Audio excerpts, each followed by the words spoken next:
Bapa di surga, dalam nama Tuhan Yesus Kristus, kami meyakini Engkau ada di tengah-tengah kami, Tuhan.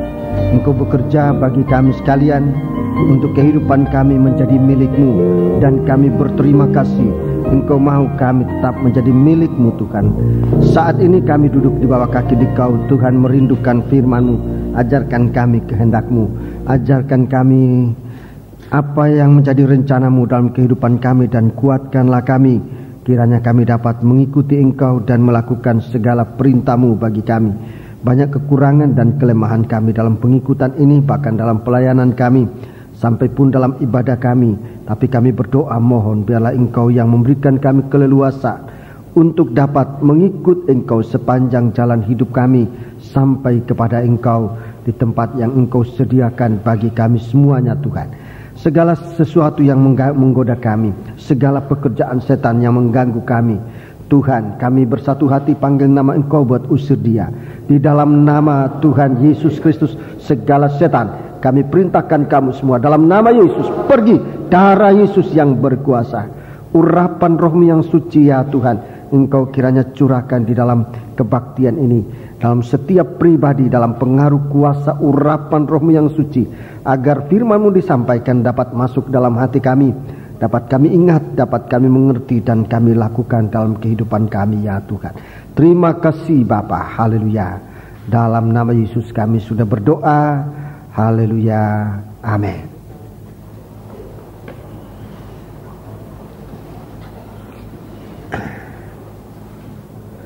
Sidang jemaat yang dikasihi Tuhan, saya menyampaikan salam sejahtera, selamat berbahagia dalam beribadah dan berbakti kepada Tuhan. Selamat bahagia juga dalam menerima sabda Tuhan dalam nama Tuhan Yesus Kristus. Terpuji nama Tuhan.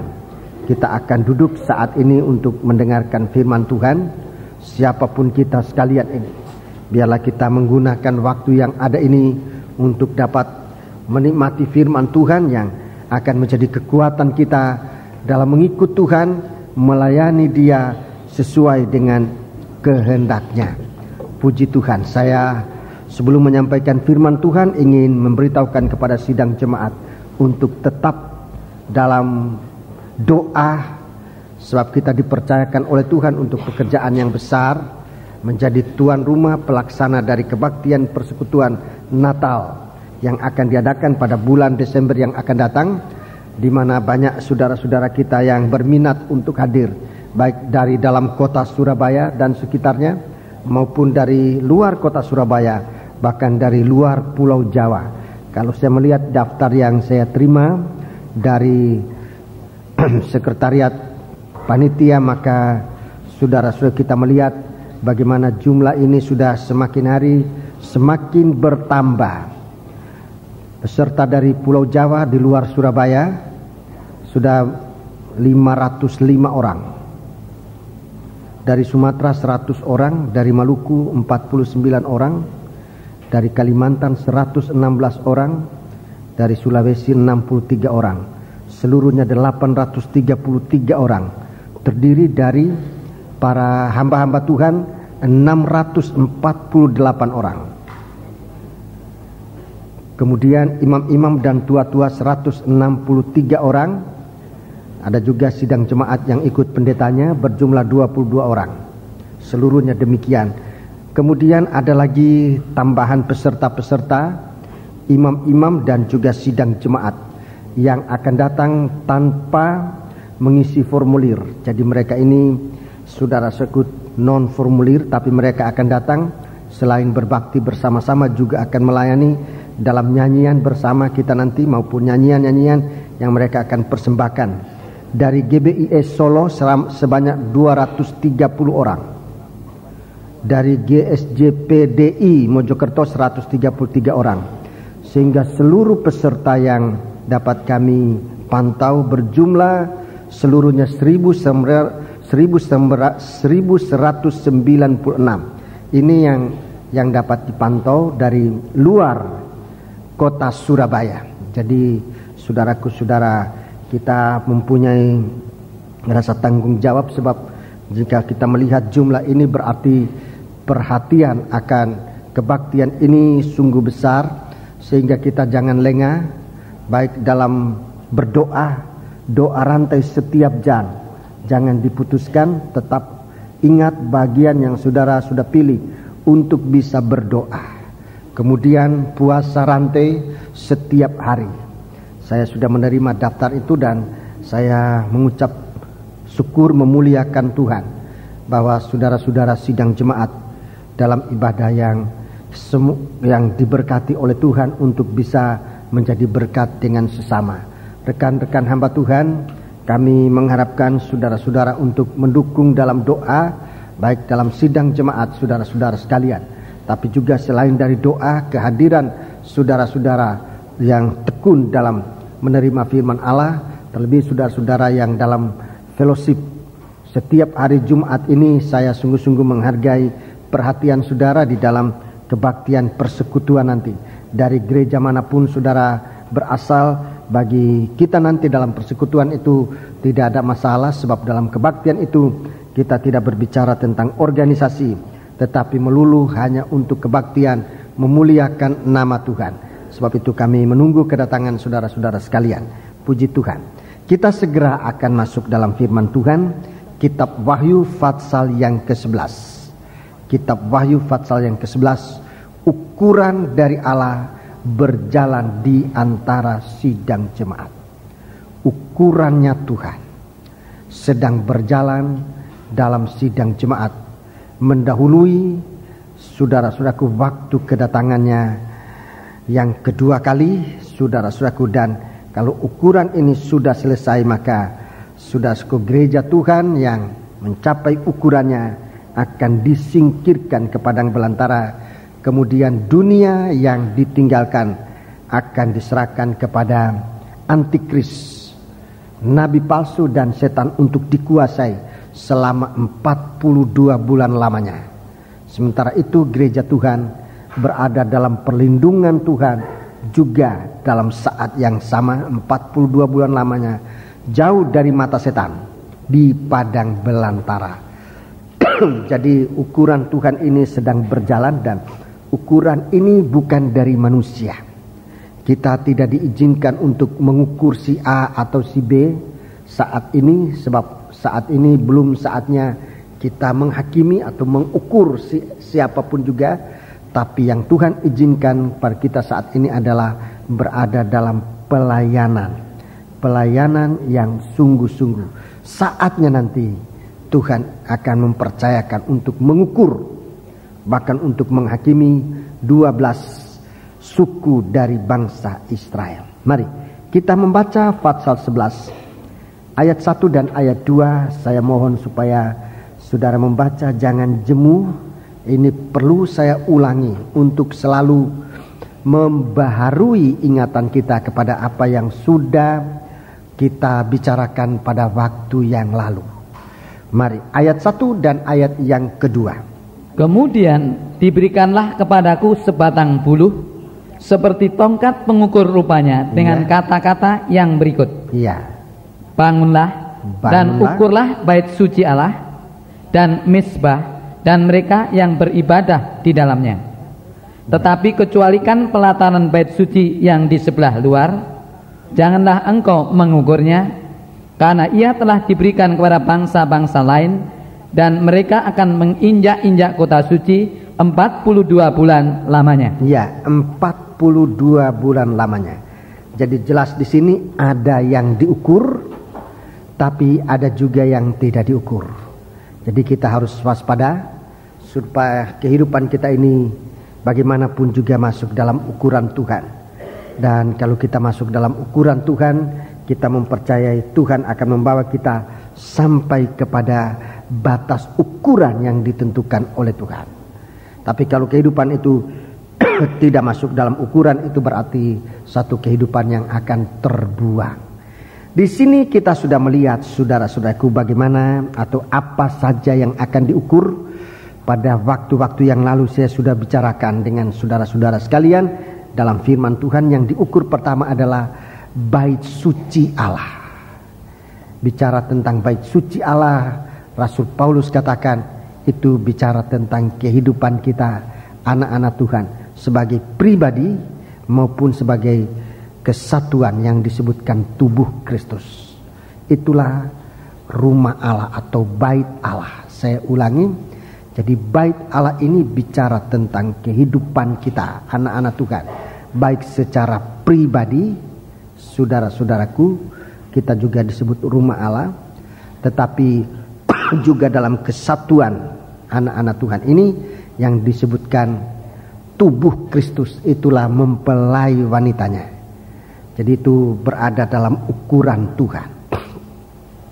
Sejauh mana kita berada sekarang ini, biarlah kita tetap untuk kemudian kita akan dibawa oleh Tuhan lebih jauh, lebih dekat untuk mencapai ukuran yang sudah ditetapkan oleh Tuhan.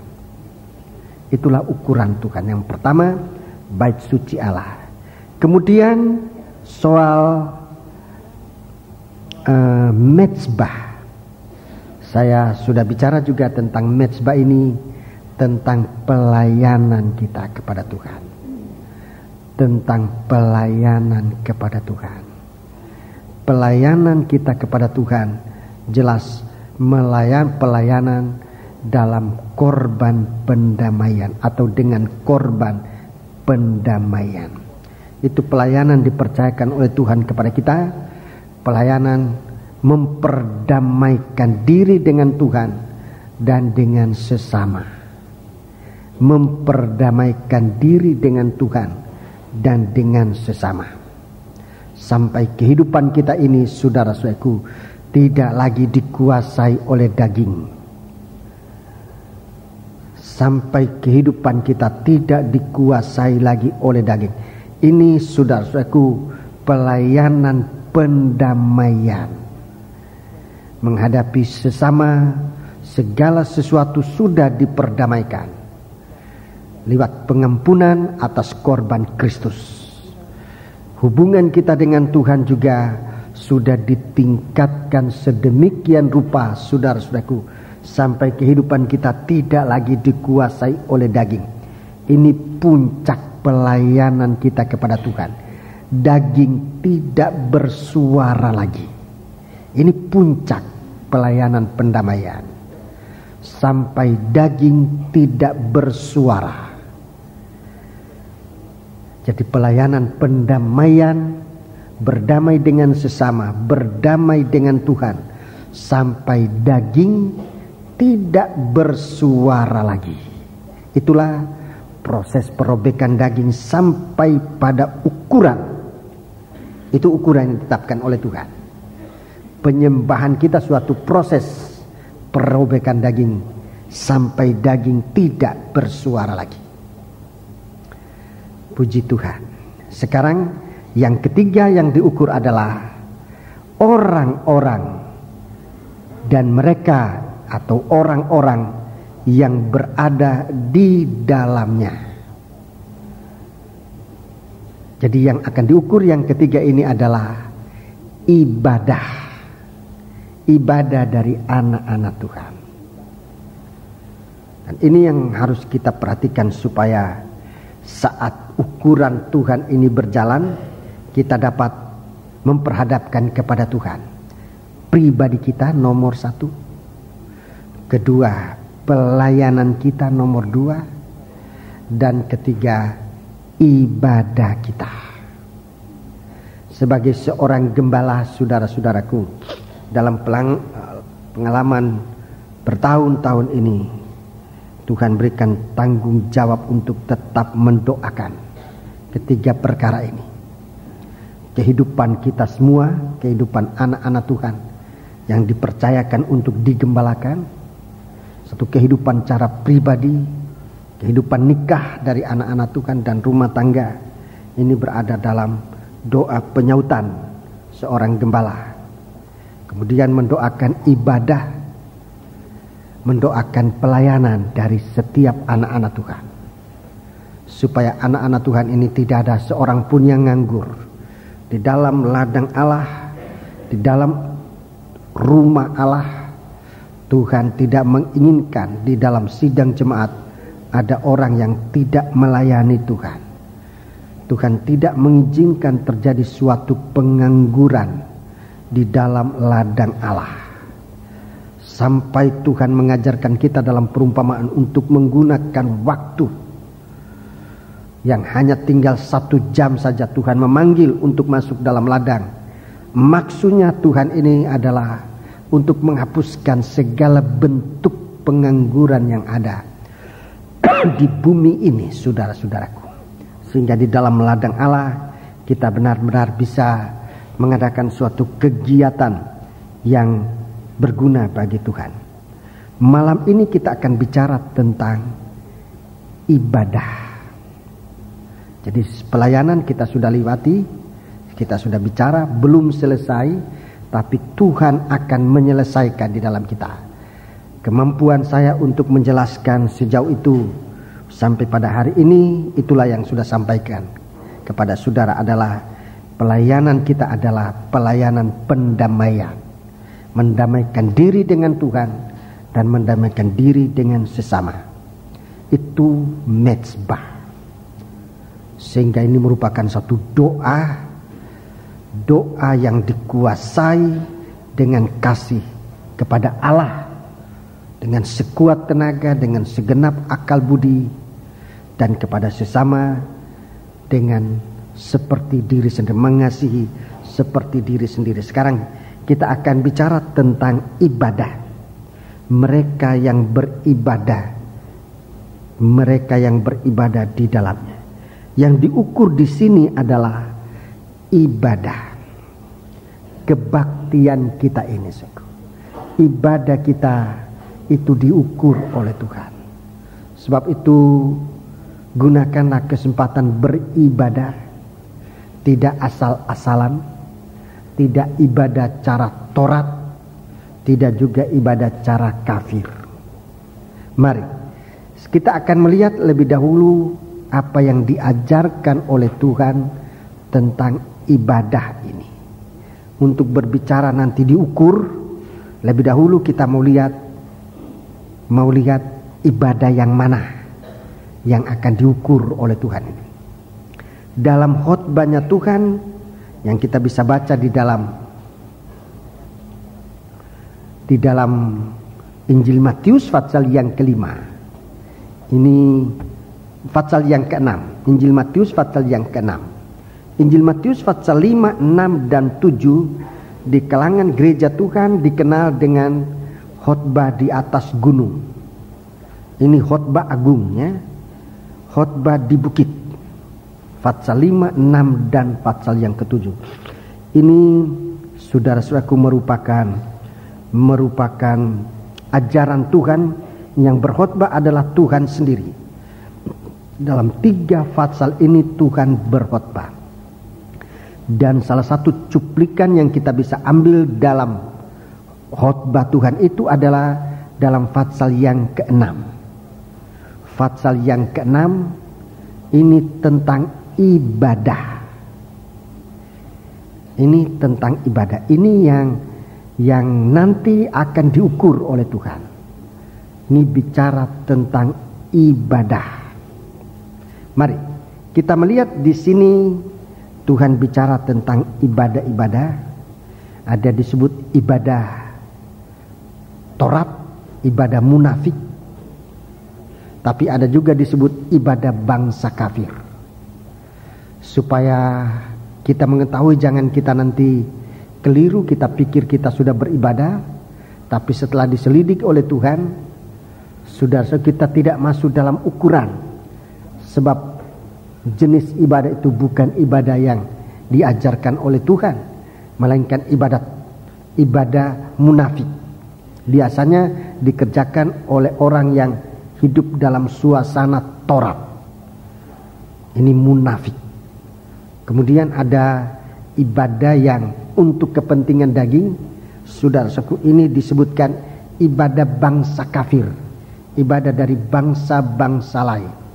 Ibadah kafir. Mari saya tunjukkan lebih dahulu ada 3 macam ibadah. Ada 3 macam ibadah. Kita baca lebih dahulu ibadah yang pertama. ayat 1 sampai dengan ayat 4. Ayat 1 sampai dengan ayat 4. Ini ibadah yang pertama. Tolong dibaca. Ingatlah, jangan kamu melakukan kewajiban agamamu. Iya, kewajiban agama itu sebetulnya ibadah. Kewajiban agamamu itu ibadah.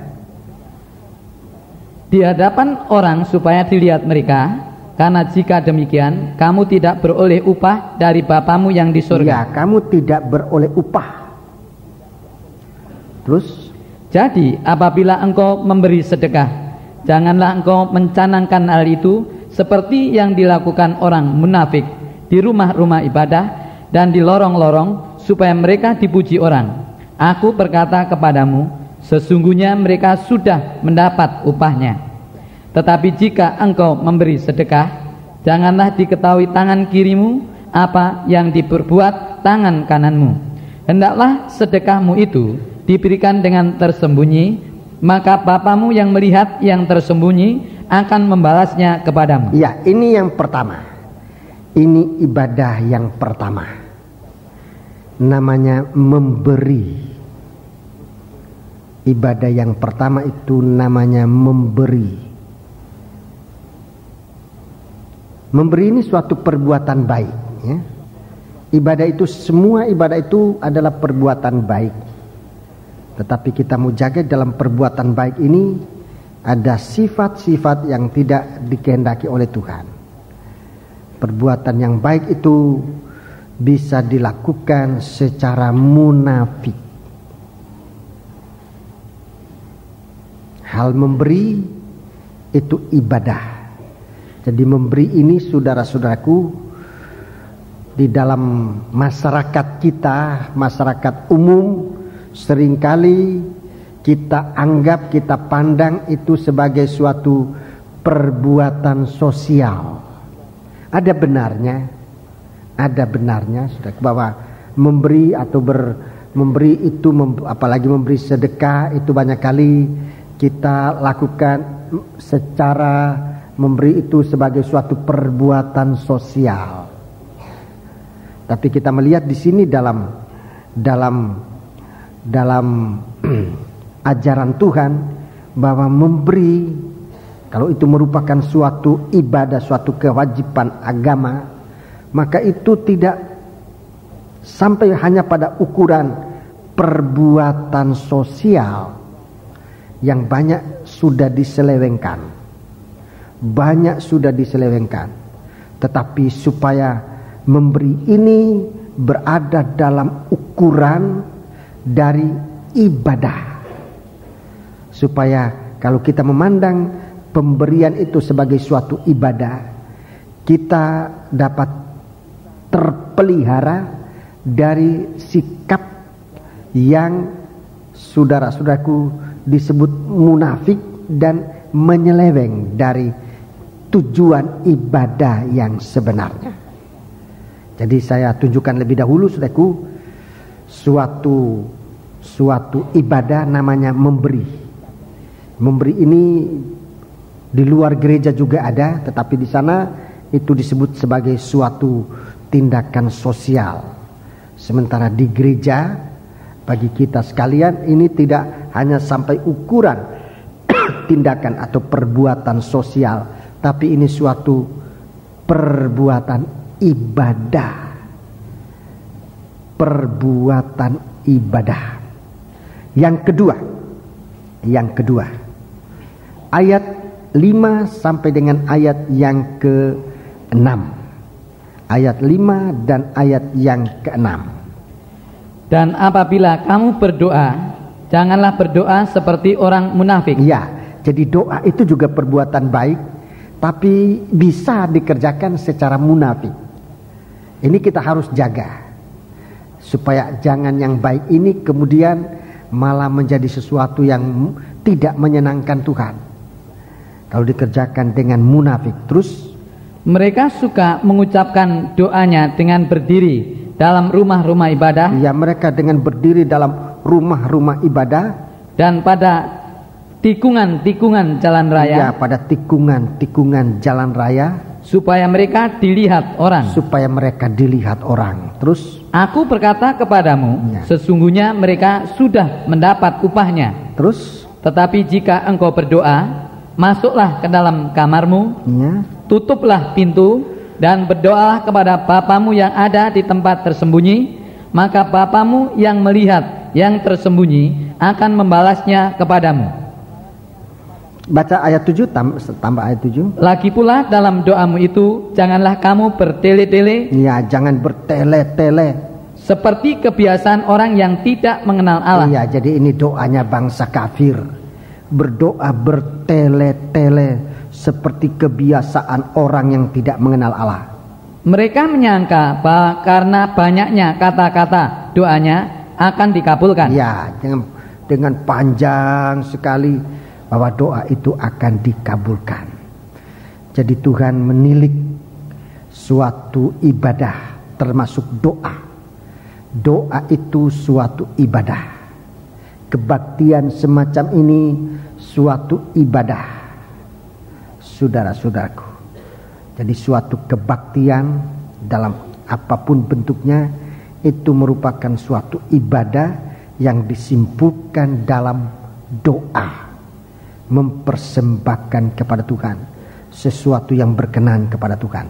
Di sini kita melihat juga ibadah semacam ini bisa dilakukan secara Taurat, secara kebiasaan, secara tradisi, dan ini bentuknya ibadah yang munafik. Ibadah yang munafik. Ini ibadah yang kedua, ya. Jadi nomor 1 ibadah itu memberi. Nomor 2 ibadah itu berdoa. Dalam berdoa, saudara-saudaraku, dalam berdoa ayat 14, kita membaca ayat 14. Karena jikalau kamu mengampuni kesalahan orang, Bapamu yang di surga akan mengampuni kamu juga. Terus. Tetapi jikalau kamu tidak mengampuni orang, Bapamu juga tidak akan mengampuni kesalahanmu. Iya, jadi doa ini memuncak, ya.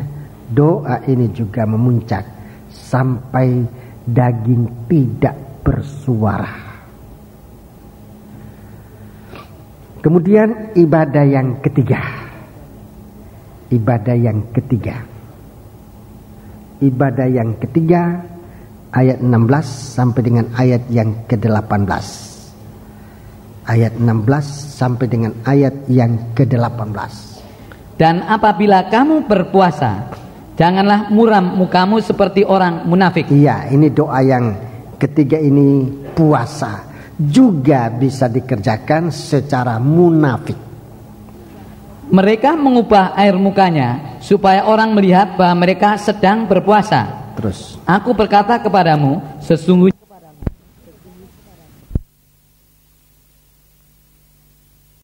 mereka sudah mendapat upahnya.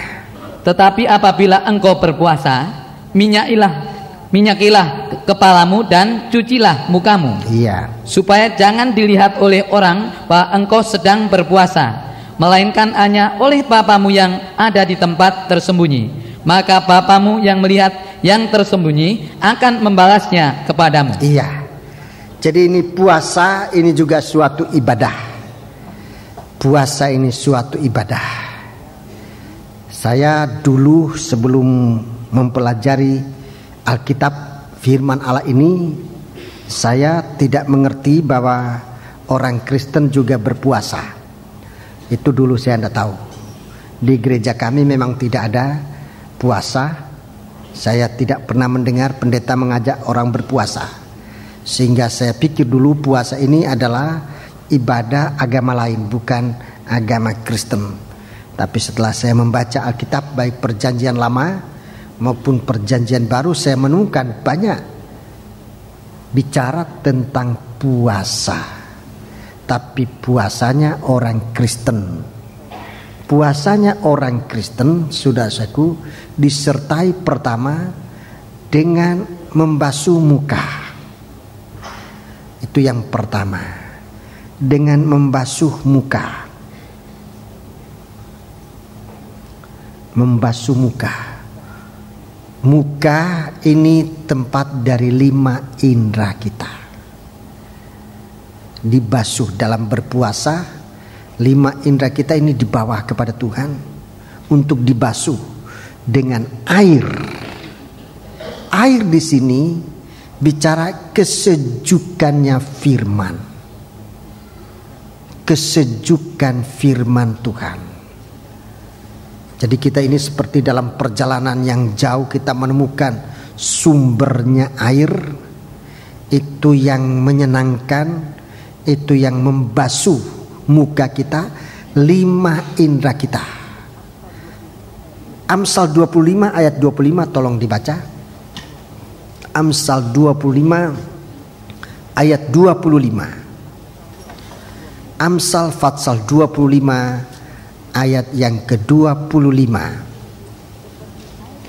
Seperti air sejuk bagi jiwa yang dahaga. Ya, seperti air sejuk bagi jiwa yang dahaga. Demikianlah kabar baik dari negeri yang jauh. Ya, demikianlah kabar baik dari negeri yang jauh. Negeri yang jauh ini bicara tentang sorga, tentang kerajaan Allah. Ada berita baik dari surga, itulah firman. Bagikan air sejuk, membasuh muka kita, memberikan kesegaran dari kelelahan kita. Jadi berpuasa itu, saudara-saudaraku, kalau dikerjakan dengan benar, dengan membasuh muka, itu artinya telinga kita kena firman, hidung kita kena firman, mata kita kena firman, lidah kita kena firman, peraba kita kena firman. Maka pemikiran kita menjadi disegarkan oleh Tuhan. Pemikiran kita disegarkan oleh Tuhan untuk kita mengerti apa yang harus kita lakukan dalam mengarungi segala godaan, segala cobaan. Firman Allah itu disampaikan di saat kita berpuasa. Jadi kalau saudara-saudara berpuasa sekarang, saudara kita berada dalam puasa rantai, sedikitnya saudara membaca Alkitab.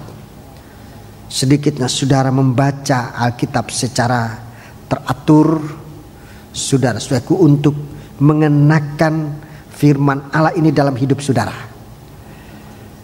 Supaya firman yang saudara baca itu sedikitnya memberikan arahan dan pengertian. Cukup saudara baca dengan sungguh-sungguh. Jadi berpuasa jangan tanpa membaca firman. Entah saudara pakai berapa waktu saudara yang bisa ngatur. Pada pagi hari kah, atau pada saat istirahat siang hari. Sebab saudara mungkin masuk di kantor dan sebagainya. Gunakan waktu untuk membaca firman. Itu berpuasa. Gunanya membasuh indera kita, membuat pikiran kita menjadi tenang, lalu tahu apa yang harus kita lakukan. Jadi dalam berpuasa, puasanya kita tidak seperti puasanya orang kafir yang bisa masuk dalam gua umpamanya, dan di sana dia, saya tidak tahu dia bikin apa. Tapi bukan itu puasa kita. Puasa kita adalah membaca firman. Nomor 2, kita, saudaraku, meminyaki rambut, meminyaki kepala, ya, meminyaki kepala. Kepala ini bicara tentang akal pikiran kita ini. Minyak ini bicara Roh El Kudus, urapan Roh Kudus menguasai jalan pikiran kita. Dan saudara-saudaraku, kalau firman Allah sempat membasuh indera kita yang adalah pintu hati manusia, maka saudara-saudaraku, urapan Roh Kudus itu akan masuk dalam kehidupan kita. Tidak ada kesulitan bagi Roh Kudus untuk mengurapi kita. Sebab indera kita yang tadinya tercerai-berai, tidak terpusatkan, itu akan dipusatkan saat dibasuh oleh firman Allah. kita akan dapat mengkonsentrasikan pemikiran kita, dan urapan Tuhan akan kita terima.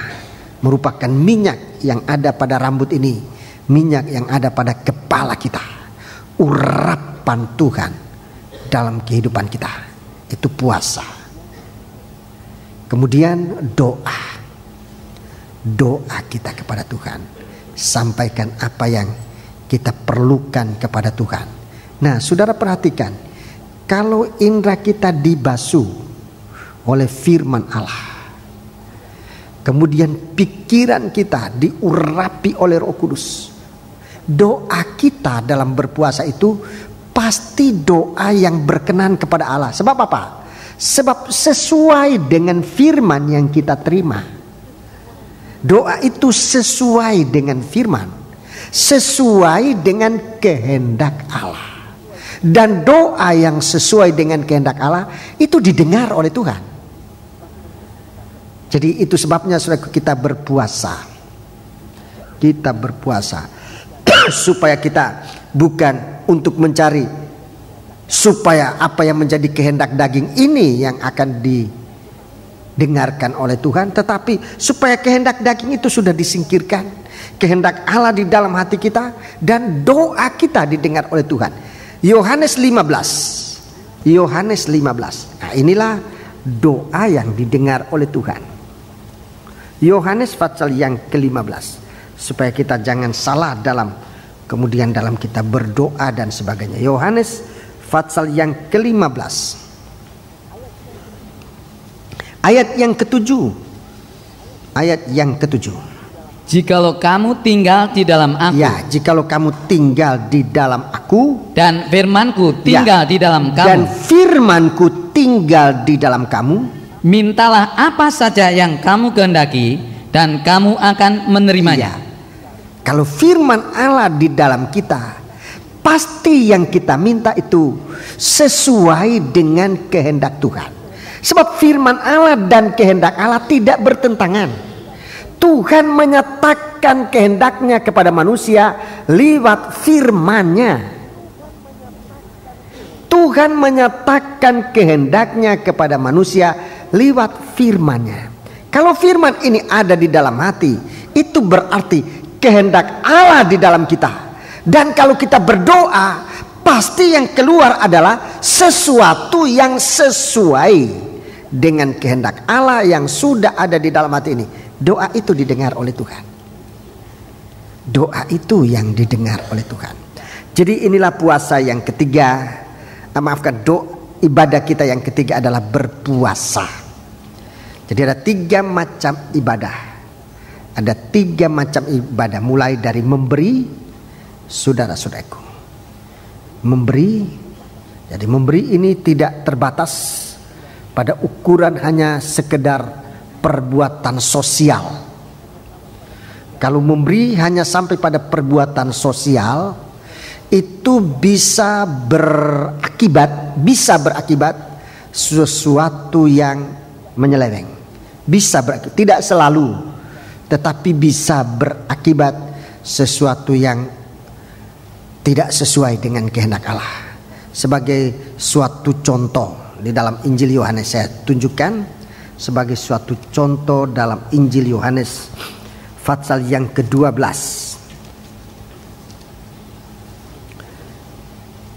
Ini suatu contoh ya. Ini contoh Yohanes 12. Ini perbuatan sosial yang dikemukakan. Baca ayat 1 dan beberapa ayat selanjutnya. 6 hari sebelum Paskah, Yesus datang ke Betania, tempat tinggal Lazarus yang dibangkitkan Yesus dari antara orang mati. Di situ diadakan perjamuan untuk dia, dan Marta melayani, sedang salah seorang yang turut makan dengan Yesus adalah Lazarus. Ya. Maka Maria mengambil setengah kati minyak narwastu murni yang mahal harganya. Jadi disebut sangat mahal harganya. Lalu meminyaki kaki Yesus dan menyikanya dengan rambutnya, dan bau minyak semerbak di seluruh rumah itu. Iya, terus ayat 4. Tetapi Yudas Iskariot, seorang dari murid-murid Yesus yang akan segera menyerahkan dia, berkata, mengapa minyak narwastu ini tidak dijual 300 dinar dan uangnya diberikan kepada orang-orang miskin? Ya, jadi di sini saudaraku sesuatu hal yang dibelokkan. Belum sampai dibelokkan, tetapi perkataan Yudas ini sudah arahnya kepada penyimpangan, kepada penyelewengan. Jadi suatu pemberian merupakan suatu ibadah, suatu dihalangi di tengah jalan. Padahal ibadah ini atau pemberian itu harus meningkat sampai merupakan suatu ibadah yang berbau harum di hadapan Tuhan. Belum sampai pada ukurannya, saudara-saudaraku, kemudian Yudas datang. Apa yang dikemukakan?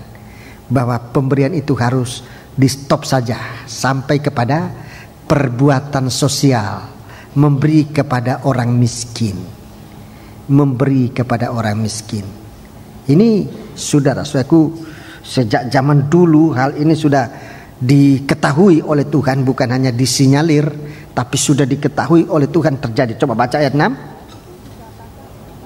Hal itu dikatakannya bukan karena ia memperhatikan nasib orang-orang miskin. Ini bahayanya kalau pemberian itu hanya sampai pada tingkatan perbuatan sosial, apalagi dalam bentuk munafik. Nanti bukan memperhatikan nasib orang miskin yang memang juga diperhatikan oleh Tuhan, melainkan karena ia adalah seorang pencuri. Ia sering mengambil uang yang disimpan dalam kas yang dipegangnya. Iya. Jadi kita jaga sekali ini. Saudara-saudara, sekarang ini sedang dianjurkan untuk ibadah ini, salah satu ibadah ini kita berkorban. Kita memberi. Kepada Tuhan ini bukan suatu perbuatan sosial, tetapi suatu perbuatan ibadah untuk menghasilkan bau harum. Bagaikan minyak narwastu murni yang mahal harganya. Berapapun yang kita persembahkan kepada Tuhan. Saudara-saudaraku, memang kalau dihitung-hitung kami sudah mendengar, kok kebaktian KKR, kebaktian kebangunan rohani, kebaktian seminar semacam ini membuang-buang banyak uang, coba uang sekian puluh juta, bahkan pernah ratus juta kita korbankan untuk pelaksanaan kebaktian, persekutuan dan sebagainya. Itu puluhan juta, ratusan juta. Coba kalau dipakai untuk bangun gereja di mana-mana, kan lebih efektif. Tapi saudara-saudaraku, kita jangan lupa kejadian di Betania ini. Kita jangan lupa kejadian di Betania. Di saat kita harus memuliakan Tuhan lebih daripada perbuatan sosial, jauh lebih. Sebab itu kita jaga dalam hal-hal ini. Kita sedang diukur oleh Tuhan. Saudara, apa yang saudara lakukan? Saya ingin melibatkan seluruh sidang jemaat. Itu sebabnya untuk persembahan ini, saudara-saudaraku, saya ikut sertakan sampai semua sidang jemaat. Kalau di dunia ini, di negara kita ini ada istilah arus bawah, arus atas dan sebagainya. Saya menggunakan seluruh arus supaya setiap anggota tubuh Kristus ini terlibat masuk dalam serbuk dupa yang berbau harum yang bisa sampai di hadapan Tuhan. Bahkan satu waktu kita mungkin nanti bagaikan minyak narwastu itu merasa diperas untuk minyak ini bisa mengeluarkan bau yang harum di hadapan Tuhan. Jangan seorang pun di antara kita yang tidak melibatkan diri. Soal jumlah bagi Tuhan bukan suatu masalah. Ada yang banyak, ada yang sedikit secara jumlah, tetapi Tuhan melihat hati yang mempersembahkan persembahan ini. Ini yang diukur oleh Tuhan, supaya ibadah kita ini dalam hal memberi ini menghasilkan bau yang harum di hadapan Tuhan. Bukan pemberian itu yang Tuhan utamakan. Itu sebabnya Tuhan bicara tentang munafik. Dari mana munafik ini? Munafik ini tidak terletak dari berapa jumlah yang kita berikan. Munafik itu terletak di dalam hati manusia yang memberi itu. Bukan terletak pada pemberiannya, tapi pada hati yang memberi. Suatu pemberian disebutkan ibadah, saudaraku. Kalau pemberian itu digerakkan oleh Roh Kudus, oleh kasih Allah di dalam hati kita, dan kita melakukan, ini kita terluput dari yang disebutkan munafik. Munafik. Jadi ikut serta dengan munafik, nanti ini ada penyelewengan, bahasa kasarnya, bahasa kasarnya korupsi, menyeleweng dan sebagainya. Di sini digunakan lebih keras lagi, mencuri. Tuhan lebih keras bicara tentang penyelewengan dalam hal memberi, mencuri. Saudara-saudara, kalau saya bicara ini sebagai seorang gembala, saudara-saudaraku, Tuhan memberikan tanggung jawab di atas bahu saya untuk dapat memperhatikan segala pengorbanan dari sidang jemaat dalam bentuk apapun juga. Keuangan, harta benda, dan apapun juga yang dipersembahkan. Saudara-saudaraku, itu sebabnya setiap kali saya menerima persembahan, baik yang menyangkut kebaktian besar, kebaktian persekutuan, maupun persembahan sidang jemaat untuk kepentingan pekerjaan Tuhan, saya benar-benar takut dalam menggunakan sebelum saya mendoakan lebih dahulu. Takut. Saya takut jangan-jangan saya salah dalam menggunakan. Benar-benar saya takut. Saya mendoakan supaya saya ini dipercayakan oleh Tuhan sebagai seorang imam menggunakan persembahan dari sidang jemaat untuk Tuhan, supaya persembahan itu sampai di hadapan Tuhan. Saya pernah ditegur oleh Tuhan secara keras tentang persembahan, menyangkut pada waktu itu menyangkut kolekte dan perpuluhan. Saya waktu itu masih belajar menggembala. Waktu saya menggembalakan satu sidang jemaat kecil, memang anggotanya satu orang, anggotanya cuma satu orang, seorang ibu. Dan saya pikir, wah cuma satu orang, bagaimana kolekte? Kalau saya kasih kolekte ya cuma dia dengan saya isi, nanti masuk di saya pakai. Ya enggak usah kolekte. Ini saya pikir seperti mainan aja. Perpuluhan juga saya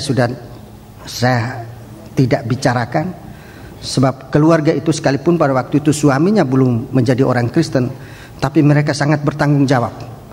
Suaminya belum Kristen, tapi dia bertanggung jawab. Dia membantu saya dalam menyediakan tempat ibadah.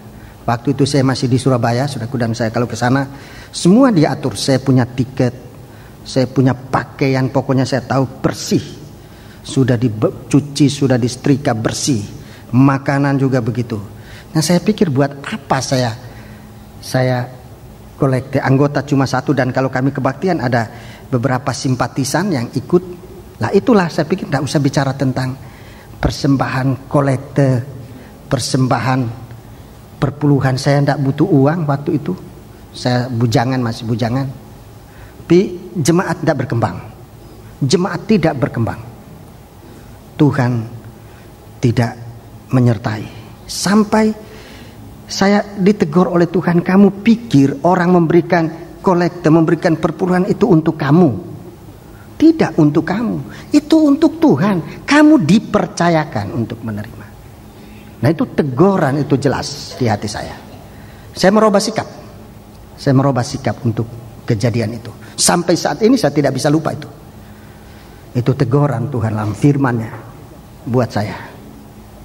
Sehingga sekarang untuk menerima persembahan apapun juga, baik persembahan yang untuk kami gunakan dalam hidup bersama keluarga, pastori, dan kalau ada sekolah Alkitab bersama murid-murid sekolah Alkitab di asrama, saya selalu berdoa supaya kami jangan salah gunakan makanan, jangan sampai terbuang-buang yang tidak ada tanggung jawabnya, saudara-saudaraku. Tapi semua supaya digunakan. Sebab itu persembahan yang harus menghasilkan bau harum di hadapan Tuhan. Itu selalu saya mohon kepada Tuhan kekuatan untuk dapat menggunakan semua persembahan yang dipersembahkan oleh sidang jemaat dengan tidak salah. Jadi ini doa. Jadi kalau persembahan itu hanya sebatas suatu perbuatan sosial atau sebagai suatu perbuatan baik dari seseorang, maka sudah akibatnya banyak yang tidak menghasilkan bau harum di hadapan Allah.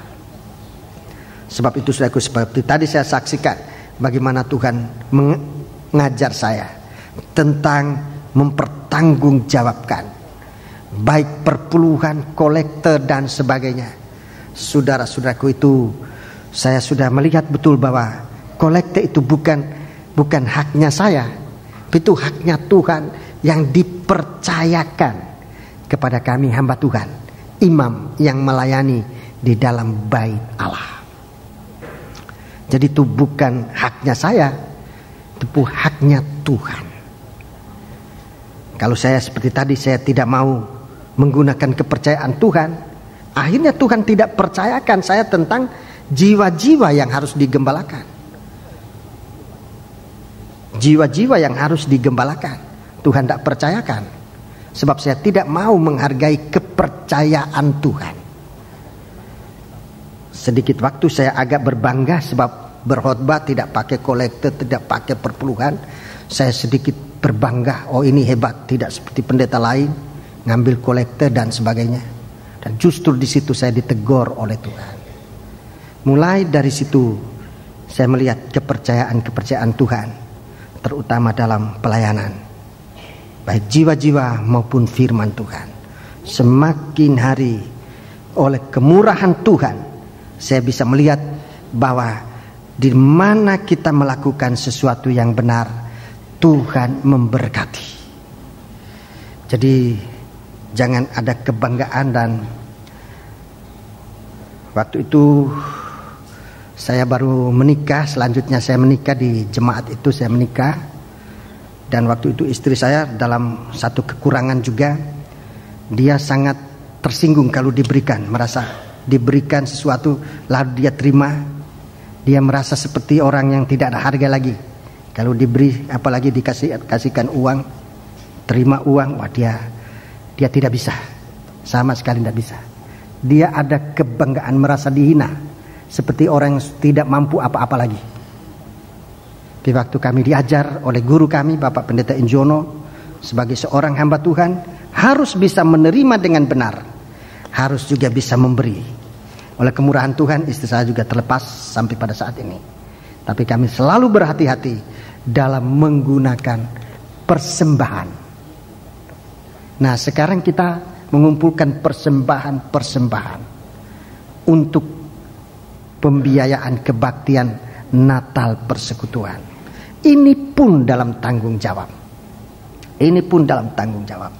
Kepada panitia dalam hal ini ditangani oleh Badan Pelaksana Kabar Mempelai, saya tentunya berterima kasih kepada saudara-saudara sekalian seluruhnya, seluruh bidang dalam satu kaitan. Tanggung jawab kita bersama. Saya sebagai gembala bersama saudara. Saya bersama sudah sebagai gembala. Saudara sudah menolong saya selama ini dan saya berterima kasih. Saya akan tetap berterima kasih atas kerjasama ini. Tapi biar kita masing-masing merasa bertanggung jawab seperti yang saudara-saudara sudah lakukan pada waktu-waktu yang lalu. Puji Tuhan. Jadi ini tentang persembahan, tentang ibadah yang namanya memberi. Salah satu ayat dalam firman Allah dalam Yakobus, surat Yakobus pasal pertama. Surat Yakobus pasal yang pertama. Surat Yakobus pasal yang pertama, ayat yang ke-26, 27, 26 dan 27. Jikalau ada seorang menganggap dirinya beribadah, tetapi tidak mengekang lidahnya, ya, tidak mengekang lidahnya, ia menipu dirinya sendiri, maka sia-sialah ibadahnya. 27. Ibadah yang murni, ya, ibadah yang murni dan yang tidak bercacat di hadapan Allah Bapa kita, iya, ialah mengunjungi yatim piatu dan janda-janda dalam kesusahan mereka. Janda-janda dalam ini pelayanan kita kepada janda-janda dan yatim piatu dalam kesusahan mereka. Dan menjaga supaya dirinya sendiri tidak dicemarkan oleh dunia. Iya, janda-janda dan yatim piatu bagi dunia ini sudah dijadikan suatu objek pekerjaan atau pelayanan sosial. Itu tidak salah. Itu ada benarnya. Tetapi bagi kita, pelayanan kita kepada janda-janda, kepada yatim piatu dalam kesusahannya bukan sekedar perbuatan sosial, tetapi justru itu ibadah yang diukur oleh Tuhan, terutama tentang kemurniannya. Ibadah yang diukur oleh Tuhan tentang kemurniannya untuk kita mencapai suatu upah yang begitu besar dalam kerajaan surga. Upah begitu besar. Dalam Injil Matius pasal yang ke-25, Injil Matius pasal 25, ibadah semacam ini disebutkan ibadah sang raja. Ini ibadah sang raja. Bukan ibadah rakyat jelata, tapi ibadah sang raja. Matius pasal 25, kita lihat ini ibadah sang raja. Matius 25. Matius pasal yang ke-25.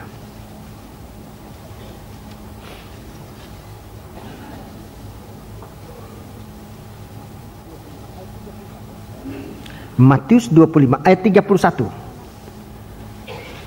Apabila anak bersama-sama dengan dia, maka ia akan bersemayam di atas tahta kemuliaannya. Ya, ini datang dalam kemuliaannya, datang sebagai raja.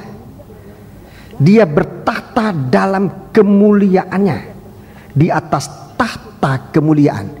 Bicara tentang tahta ini bicara tentang kursinya raja, kedudukan sang raja. Pelayanannya kita lihat pelayanan secara sosial, tetapi pelayanan sosial itu tidak berhenti sampai pada ukuran sosial, tapi ditingkatkan, saudara-saudaraku, pelayanan sang raja. Baca terus. Lalu semua bangsa akan dikumpulkan di hadapannya, dan ia akan memisahkan mereka seorang daripada seorang, sama seperti gembala memisahkan domba dari kambing. Ya, jadi saudaraku, pelayanan kita ini sedang diperhatikan oleh Tuhan. Baca terus. Dan ia akan menempatkan domba-domba di sebelah kanannya dan kambing-kambing di sebelah kirinya. Ya. Dan raja itu akan berkata kepada mereka yang di sebelah kanannya, ya, mari, hei kamu yang diberkati oleh Bapakku, terimalah kerajaan yang telah disediakan bagimu. Terimalah kerajaan. Terimalah kerajaan yang telah disediakan bagimu sejak dunia dijadikan. Ya. Jadi yang menerima kerajaan itu raja. Terimalah kerajaan. Terimalah kerajaan. Yang menerima kerajaan itu anak-anak raja, untuk menjadi raja-raja bagi Tuhan, bagi kerajaan surga. Ini pelayanan yang sifatnya, saudara-saudaraku, memberi, tapi tidak sebatas sosial, tapi suatu pelayanan ibadah. Coba baca terus, kita lihat. Jadi bukan memberi sampai kepada orang miskin. Kalau hanya sampai kepada orang miskin, itu namanya sosial. Itu namanya sosial, memberi kepada orang miskin. Seringkali kita kepada Tuhan juga kita anggap Tuhan itu miskin, membantu pekerjaan Tuhan. Sebetulnya kita bukan membantu pekerjaan Tuhan. Kita mendapat kesempatan untuk melayani pekerjaan itu. Tuhan sebetulnya tidak perlu bantuan kita. Tuhan yang membantu kita. Kalau kita mengerti kesempatan Tuhan berikan kepada kita dalam berbuat sesuatu. Mari coba kita baca terus. Sebab ketika aku lapar, ya, kamu memberi aku makan, ya. Ketika aku haus, kamu memberi aku minum, ya. Ketika aku seorang asing, kamu memberi aku tumpangan, ya. Ketika aku telanjang, kamu memberi aku pakaian, ya. Ketika aku sakit, kamu melawat aku, ya. Ketika aku di dalam penjara, kamu mengunjungi aku. Iya. Ayat 37, perhatikan. Maka orang-orang benar itu akan menjawab dia dan katanya, Tuhan, Bila manakah kami melihat engkau lapar dan kami memberi engkau makan, atau haus dan kami memberi engkau minum? Dan bila manakah kami melihat engkau sebagai orang asing dan kami memberi engkau tumpangan, atau telanjang dan kami memberi engkau pakaian? Bila manakah kami melihat engkau sakit atau dalam penjara dan kami mengunjungi engkau? Ya, jadi orang-orang ini tidak sadar apa yang dia lakukan.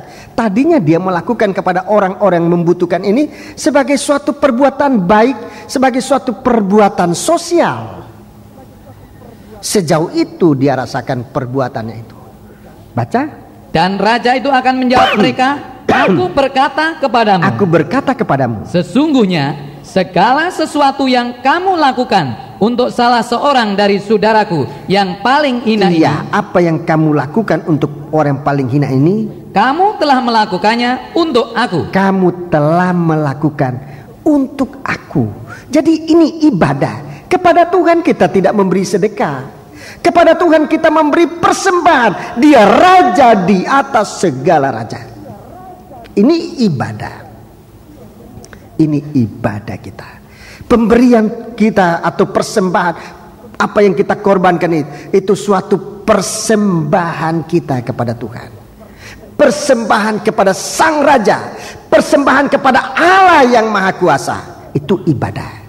Kalau saudara mempersembahkan persembahan ini, saudaraku, sebagai suatu ibadah, saudara-saudaraku, dan itu tidak hilang pahalanya di dalam kerajaan surga. Tapi kalau kita melakukan, saudara-saudaraku, salah sebagai orang munafik untuk kepentingan diri. Jadi segala sesuatu yang sifatnya baik itu tetapi tujuannya untuk diri sendiri, itu bukan ibadah. Itu justru Tuhan katakan kamu munafik dalam perbuatan baik itu. Munafik. Jadi saudaraku, ini suatu persembahan kita kepada Tuhan. Setelah kita diberkati oleh Tuhan, kita mempersembahkan itu kepada Tuhan. Hati kita dipuaskan oleh Tuhan.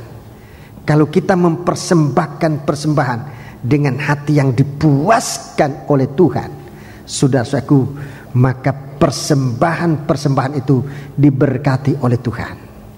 Tapi kalau persembahan itu kita persembahkan dengan hati tidak puas, nah ini tadi bisa akhirnya munafik karena sungkan. Jadi tidak ada suatu kepuasan, tapi kita memberi. Kita tidak puas dengan Tuhan. Kita bisa mengomel, kita bisa menyelewengkan persembahan-persembahan, sebab hati kita tidak puas. Di dalam surat 1 Timotius pasal yang ke-6, 1 Timotius pasal yang ke-6, surat 1 Timotius pasal yang ke-6, surat 1 Timotius ayat yang ke-6, pasal 6 ayat yang ke-6. 1 Timotius pasal 6 ayat yang ke-6. Memang ibadah itu kalau disertai rasa puas, ya rasa cukup atau rasa puas, memberi keuntungan besar. Memberi keuntungan besar. Jadi ibadah tadi, ibadah memberi, kalau dengan hati puas, untungnya besar. Tapi kalau dengan rasa tidak puas, apalagi dengan rasa untuk lain-lain perkara, saudara-saudaraku, hasilnya tidak menguntungkan. Memang ibadah itu kalau disertai dengan rasa cukup, rasa puas, itu memberi keuntungan yang besar. Itu sebabnya tadi saya tekankan berulang kali, Tuhan memperhatikan hati yang memberi, hati kita yang memberi. Tuhan bisa memberkati seorang wanita yang janda, yang memberikan hanya 2 keping, tapi hatinya puas. Tuhan katakan orang ini persembahannya diterima oleh Tuhan.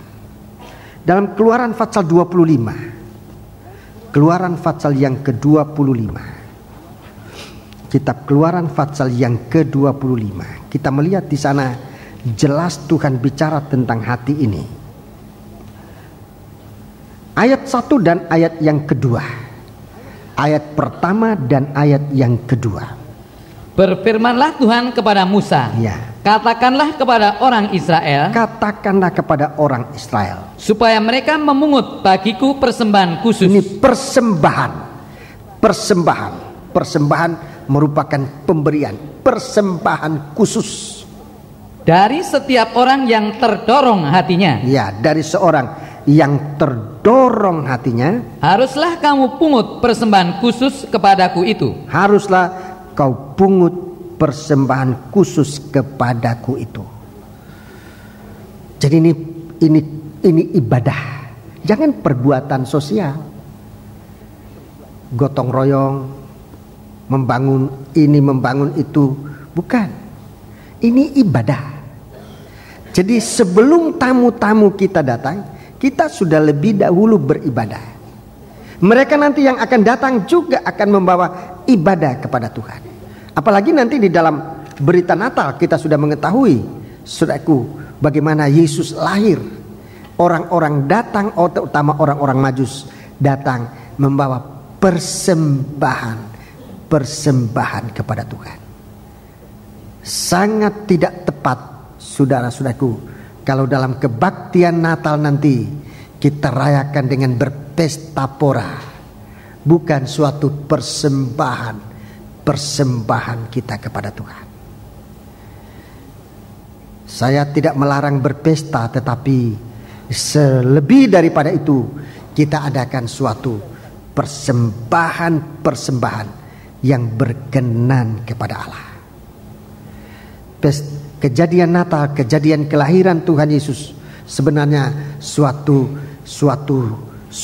perbuatan mempersembahkan persembahan yang berkenan kepada Allah. Dalam 2 Korintus pasal yang ke-9. 2 Korintus pasal yang ke-9. Kita lihat di sini Rasul Paulus menjelaskan tentang persembahan itu. 2 Korintus pasal yang ke-9.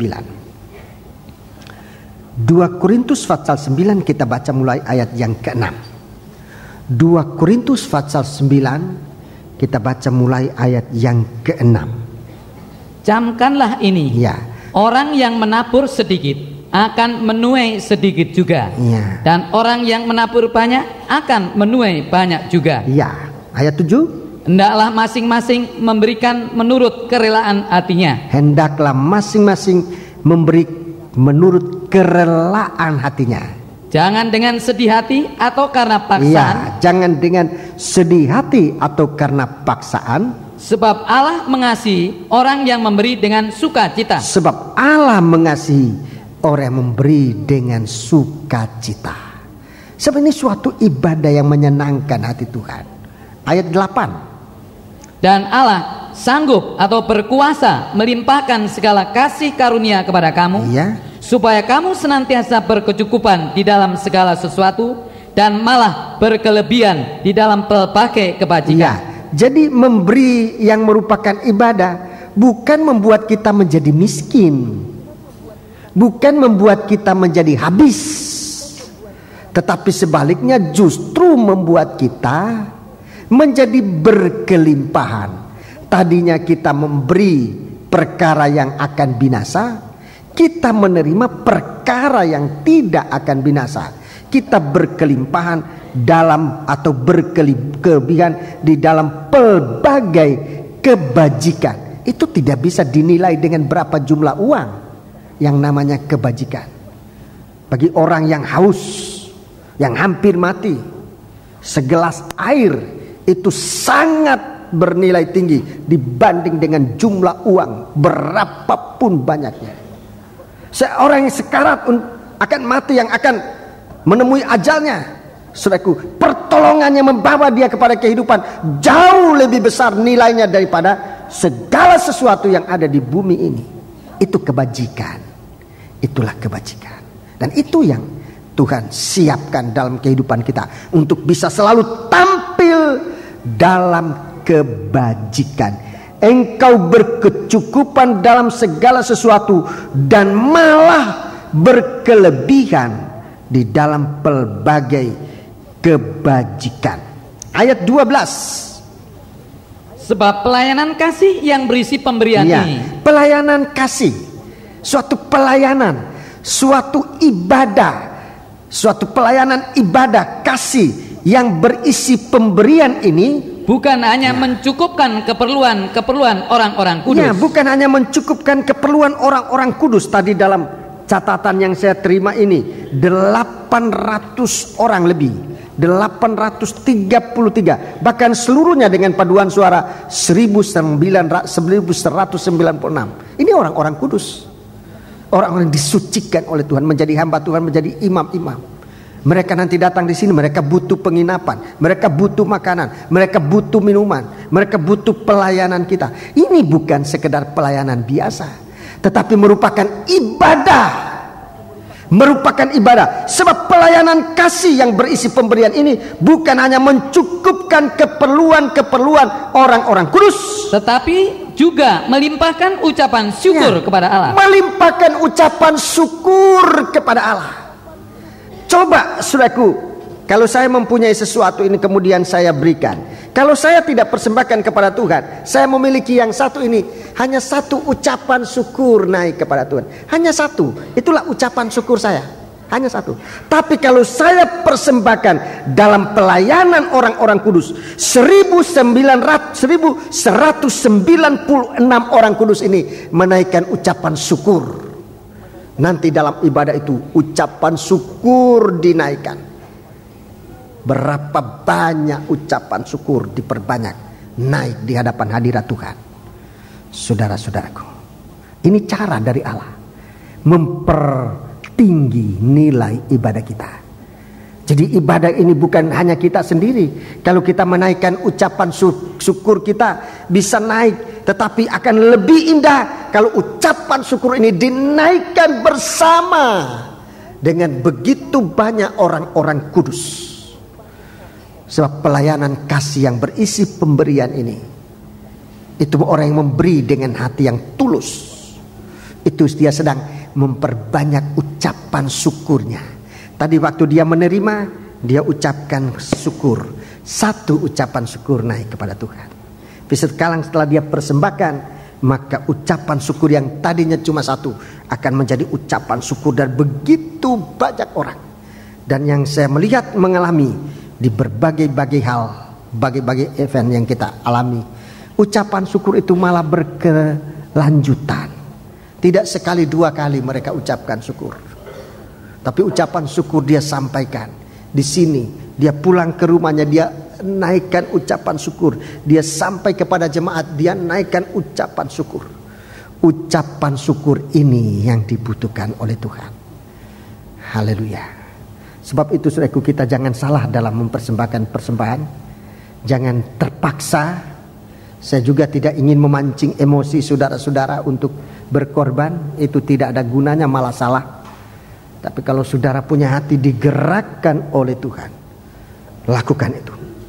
Kalau saudara punya hati mulai digerakkan oleh Tuhan, berarti saudara masuk dalam rencana Allah, rencana kemurahan Allah. Lakukan itu. Biar apa yang dilakukan oleh tangan kanan tidak diketahui oleh tangan kiri. Nanti memang ada suatu pertanggungan jawab. Tapi pertanggungan jawab ini kami akan sampaikan kepada secara terbuka, untuk menjaga jangan sampai ada kesalahan dalam menggunakan segala persembahan. Bukan untuk memuji saudara-saudara, bukan untuk menjebak saudara untuk kemudian jatuh dalam kesombongan, tapi suatu ucapan syukur dipersembahkan kepada Tuhan. Suatu pertanggungan jawab nanti sekaligus ucapan syukur kepada Tuhan. Dalam hal ini nanti di bidang bendahara yang nanti akan menyampaikan ucapan syukur kepada Tuhan. Haleluya. Sebab itu biar kita sampaikan rasa syukur ini kepada Tuhan. Suatu pemberian itu merupakan suatu ibadah kepada Allah. Jangan sampai pemberian nanti ini Tuhan celah karena kita sudah lakukan dengan dengan berpura-pura. Saya mohon itu. Mari kita lihat salah satu contoh persembahan dari jemaat yang diterima oleh Tuhan dalam surat 2 Korintus ini. Tadi 2 Korintus 9, sekarang 2 Korintus pasal 8 mulai ayat pertama. Jadi ini persembahan atau pemberian yang diterima oleh Tuhan, merupakan suatu persembahan. Pasal 8 ayat 1 mulai ayat pertama. Saudara-saudara, kami hendak memberitahukan kepada kamu tentang kasih karunia yang dianugerahkan kepada jemaat-jemaat di Makedonia. Ya, jemaat-jemaat di Makedonia. Ayat 2. Selagi dicobai dengan berat dalam berbagai penderitaan. Jadi ini saudaraku, suatu persembahan ini saudaraku benar-benar suatu kekuatan yang dapat mengatasi apapun juga selagi dicobai dengan berat dalam berbagai penderitaan. Mungkin kondisi mereka lebih parah dari kondisi kita sekarang. Mungkin kondisi jemaat Makedonia ini lebih parah dari kondisi kita sekarang. Percobaan apalagi menyangkut keuangan di hari-hari ini untuk masyarakat, untuk negeri kita ini cukup berat dirasakan oleh masyarakat tingkat bawah sampai tingkat atas. Cukup berat atau bahkan sangat berat. Selagi dicobai dengan berat dalam berbagai penderitaan, sukacita mereka meluap. Sukacita mereka meluap. Dan meskipun mereka sangat miskin, mereka sangat miskin, arus bawah. Mereka sangat miskin, namun mereka kaya dalam kemurahan. Ini yang disebut tadi dalam 2 Korintus 9. Saudaraku, 2 Korintus 9 ayat yang ke-8. Mereka diberkati dengan berbagai kekayaan, berkelimpahan dalam kebajikan. Mereka sangat miskin namun mereka kaya dalam kemurahan. 3. Aku bersaksi bahwa mereka telah memberikan menurut kemampuan mereka. Tidak disebut jumlahnya, menurut kemampuan mereka. Mereka telah memberikan menurut kemampuan mereka, bahkan melampaui kemampuan mereka. Bahkan melampaui kemampuan mereka. Dengan kerelaan sendiri, mereka meminta dan mendesak kepada kami. Jadi bukan Paulus meminta korban, meminta persembahan, tetapi mereka dengan kerelaan sendiri meminta dan mendesak kepada kami supaya mereka juga beroleh kasih karunia. Mereka beroleh kasih karunia untuk mengambil bagian dalam pelayanan kepada orang-orang kudus. Merindukan, ini hati yang digerakkan, merindukan supaya mereka dapat bahagian. Mereka meminta dan mendesak kepada kami supaya mereka juga beroleh kasih karunia, beroleh kesempatan untuk mengambil bagian dalam pelayanan orang-orang kudus. 5. Mereka memberikan lebih banyak daripada yang kami harapkan. Mereka memberi dalam keadaan miskin dan dicobai. Mereka memberikan lebih banyak daripada yang kami harapkan. Mereka memberikan diri mereka. Mereka memberikan diri mereka, hati mereka, itu nomor 1. Pertama-tama kepada Allah. Pertama-tama kepada Allah. Ini cara memberi. Memberikan pertama-tama hati ini kita persembahkan kepada Allah. Mereka memberikan lebih banyak daripada yang kami harapkan. Mereka memberikan diri mereka pertama-tama kepada Allah. Terus kemudian oleh karena kehendak Allah juga kepada kami. Ayat 6. Sebab itu kami mendesak kepada Titus supaya ia mengunjungi kamu dan menyelesaikan pelayanan kasih itu sebagaimana ia telah memulainya. Terus. Maka sekarang sama seperti kamu kaya dalam segala sesuatu, dalam iman, dalam perkataan, dalam pengetahuan, dalam kesungguhan untuk membantu, dan dalam kasihmu terhadap kami, demikianlah juga hendaknya kamu kaya dalam pelayanan kasih ini. Kaya dalam pelayanan kasih, tidak malah miskin dalam pelayanan. Itu kekayaan yang tidak bisa habis.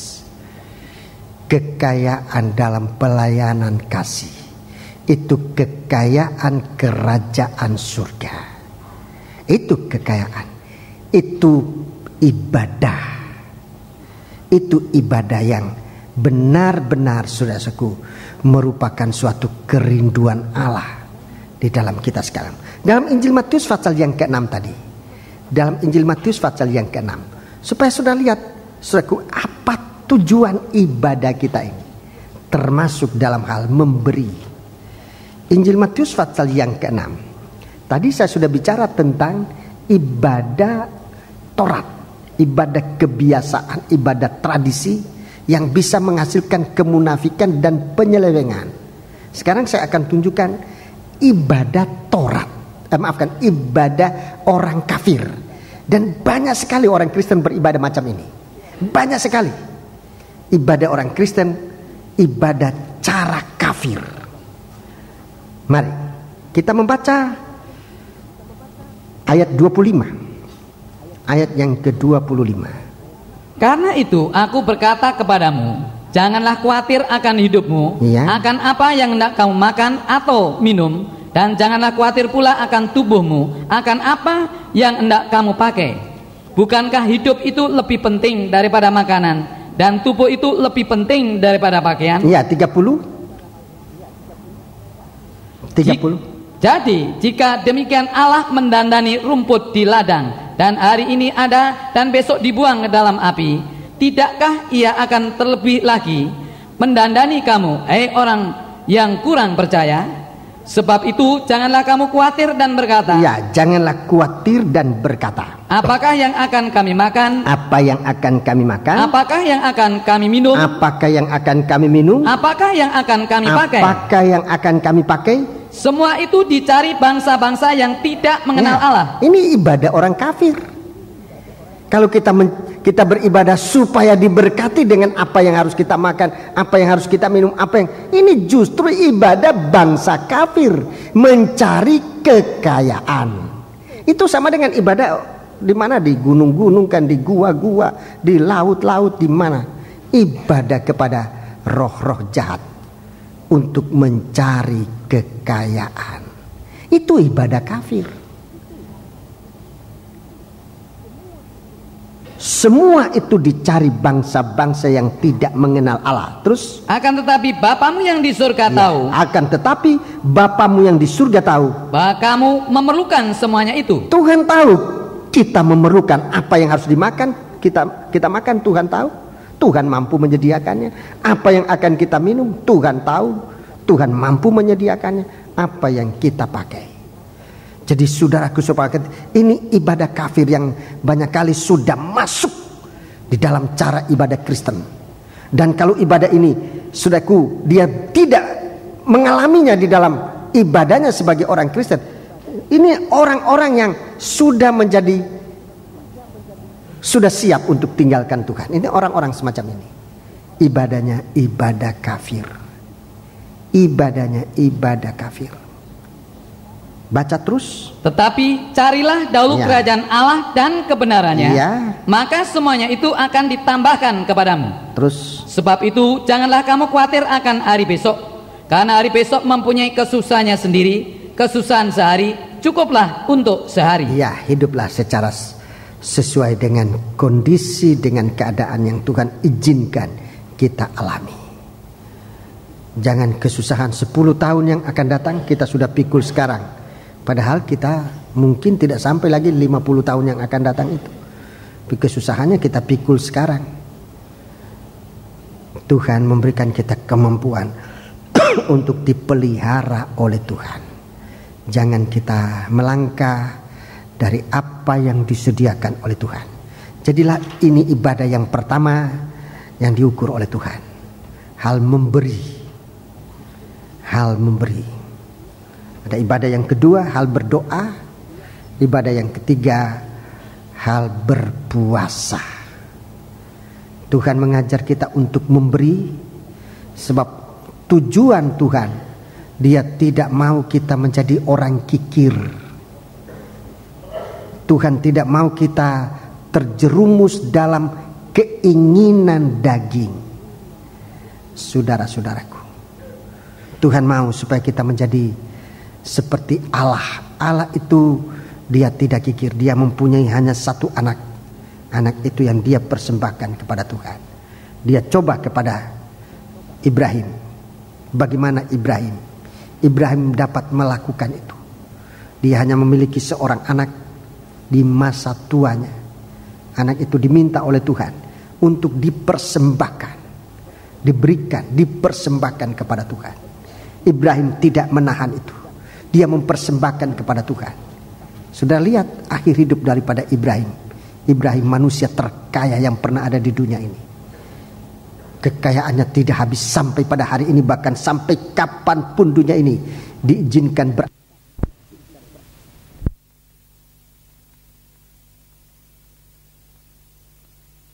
habis. Sebab dia berada memasukkan kehidupannya seperti Allah itu sendiri. Kikir itu sama dibenci oleh Tuhan seperti dosa persundalan, seperti dosa penyembahan berhala. Itu sama, satu rang, satu kelas. Itu dosa yang dibenci oleh Tuhan. 1 Korintus pasal yang ke-6. 1 Korintus pasal yang ke-6. Surat 1 Korintus pasal yang kelima. Surat 1 Korintus pasal yang kelima. Kita lihat ini dosa kikir. Dibenci oleh Tuhan. Ayat 11. Tetapi yang kutuliskan kepada kamu ialah supaya kamu jangan bergaul dengan orang yang sekalipun menyebut dirinya saudara adalah orang cabul, kikir, penyembah berhala, pemfitnah, pemabuk atau penipu. Dengan orang yang demikian, janganlah kamu sekali-kali makan bersama-sama. Ya, artinya ada persekutuan. Tuhan tidak ada persekutuan dengan orang kikir, orang cabul, penyembah berhala. Kalau sudah mulai kikir, tujuannya nanti akhirnya kepada penyembahan berhala. Apa yang diberhalakan? Mamon itu diberhalakan. Nah, ini yang Tuhan tidak suka. Tuhan mengajar kita untuk terlepas dari dosa kikir ini. Tuhan mengajar kita terlepas dari kekhawatiran akan apa yang akan dimakan, apa yang akan diminum, dengan Tuhan mengajar kita mempersembahkan persembahan kepada Tuhan. Itu lebih dahulu. Dimulai dari yang terkecil. Tuhan mulai dari yang terkecil. Belum memberi 100%. Baru 10%. Tuhan mulai yang terkecil. Kalau yang kecil ini kita setia, nanti kita dapat mempersembahkan persembahan yang lebih besar. 10% itu perpuluhan. Tuhan ajarkan kita memberi atau mempersembahkan persepuluhan. Itu persembahan yang paling kecil dari semua persembahan-persembahan. Itu yang terkecil yang Tuhan ajarkan kepada kita. Sebab dengan itu aja kita sudah bebas. Kita ada kemampuan untuk lebih bebas lagi. Tidak dikuasai oleh rasa kikir ini. Sebab itu saudaraku, perpuluhan itu diajarkan oleh Tuhan bukan untuk mencari dana bagi kerajaan surga. Sebab Tuhan itu mencipta segala sesuatu dari tidak ada menjadi ada. Tapi kalau Tuhan mengajarkan itu kepada kita, maksud Tuhan supaya kita terlepas, pertama dari dosa kikir ini, kedua dari kekhawatiran, ketiga dari keinginan daging. Itu yang Tuhan melepaskan kita. Dan kalau kita terlepas dari semua ini, kita benar-benar berkenan di hadapan Tuhan. Dan kalau kita berkenan di hadapan Tuhan, saudara-saudaraku, hidup itu benar-benar suatu bahagia yang tidak terucapkan dengan kata-kata manusia. Puji Tuhan. Mari saya mengundang saudara-saudara pelayan perjamuan suci untuk tampil ke depan, dan kita akan masuk dalam pelayanan perjamuan suci. Kita bangkit berdiri bersama-sama di hadapan Tuhan.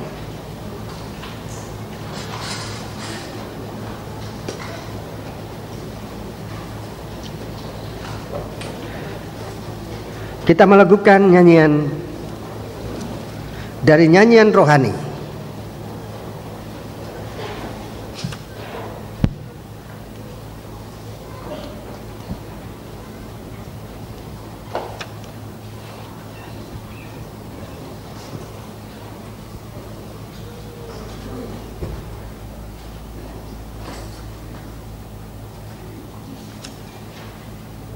Mari kita akan melakukan sebuah nyanyian dari nyanyian rohani ini, nomor yang tadi kita nyanyikan, nomor 299.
Mempersembahkan hidup kita lebih dahulu kepada Tuhan.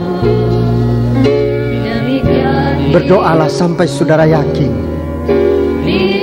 hidupmu di tangan Tuhan.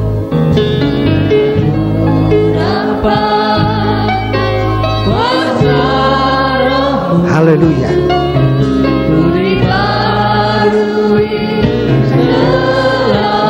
Di tangan Tuhan kita menjadi alatnya.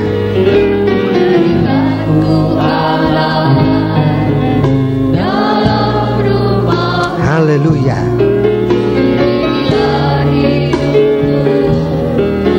Di tanganmu lepas turun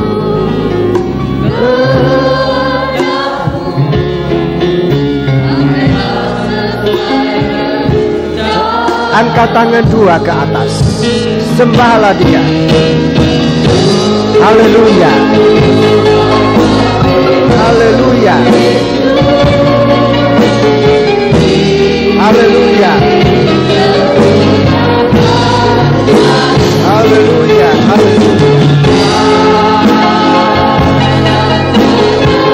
Haleluya.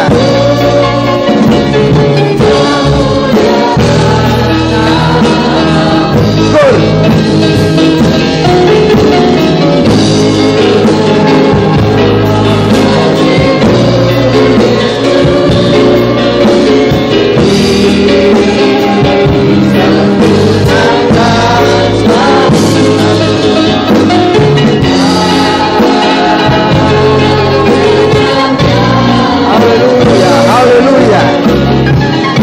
Haleluya, haleluya. Haleluya, Tur. Jadi seperti Yesus yang dapat mempersembahkan persembahan yang berkenan kepada Allah. Haleluya. Haleluya. Tur. Haleluya. Sembahlah Allah. Haleluya. Haleluya, haleluya. Haleluya. Haleluya, haleluya. haleluya, haleluya. Haleluya, haleluya.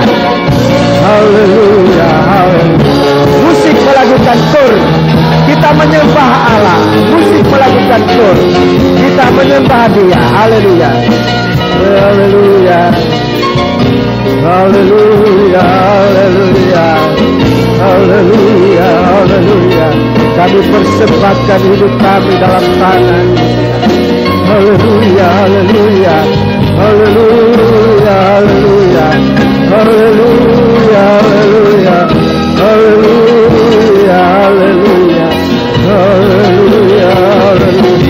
Kami mempersembahkan hidup kami ke dalam tangan-Mu untuk dipakai oleh Engkau, Tuhan, dan melayani Engkau dalam beribadah kepadamu, Tuhan. Haleluya.